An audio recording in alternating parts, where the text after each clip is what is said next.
please welcome Donald J. Trump.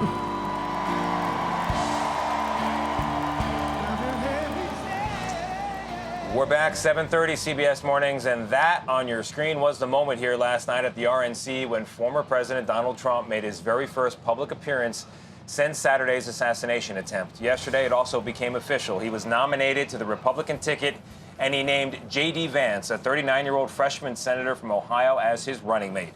So let's talk all about it. CBS News Chief Washington Correspondent Major Garrett joins me, and CBS News Chief Election and Campaign Correspondent Robert Costa. They both join me now. Gentlemen, good morning to you. You're each close observers of former President Trump, have been for years. So, Bob, you first.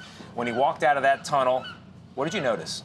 He was subdued. He didn't say a word all evening. This was a former president who had just survived an assassination attempt. For him, it was a deeply personal moment, but also a political moment to see the Republican Party convening here in Milwaukee, gathering around him. But as someone who has been covering Trump for a long time, going back to 2010, as he just started to rise in the political field.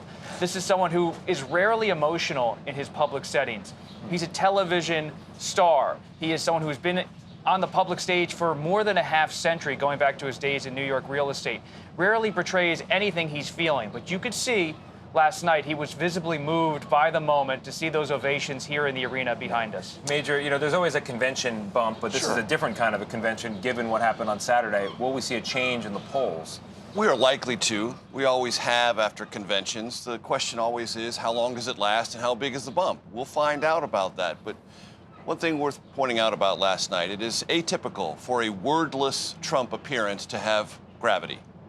Last night was a wordless Trump appearance. It had gravity precisely as the former president intended. Something that spoke volumes, Major, was the pick of JD Vance as his vice president. I spoke to a lot of folks who were in attendance, delegates, about Vance's journey from critic to ally. A lot of them shrugged. They said, who wasn't a critic of Donald Trump back in 2016, 2017? Yes, but JD Vance is a critic in its own category. I mean, there were critics of former President Trump in 2016. Few described his rhetoric as rhetorical heroin. Yeah. Few described him as possibly America's next Hitler. JD Vance did both. But what Trump admires about Vance is he's come around full circle. And most importantly, on the issue that for the future of any Trump presidency matters most, what is your attitude about January 6th? JD Vance wasn't in the Capitol on January 6, 2021. He wasn't a U.S. senator. But he said had he been vice president, which he's now in a position to be, he would have entertained, as sitting vice president Mike Pence refused to, alternate states of electors. Yeah. And sent that election to the House of Representatives, something the U.S. Constitution does not allow. When states certify electoral votes, that's the one slate of electors, unless there is some very unusual legal intervention, which there was not after the 2020 election. There had been almost 60 lawsuits. The Trump campaign had lost all of them. But J.D. Vance would have intervened as vice president. And I don't believe there was any issue that was more important to this calculus and this decision to former President Trump than J.D. Vance's position on that question. And, Bob, that gets us into policy. Where is J.D. Vance relative to Donald Trump? He is in lockstep with former President Trump on the issues, especially on foreign policy, an aversion to having a U.S. involvement in Ukraine's war with Russia. You're also going to see him underscore economic populism.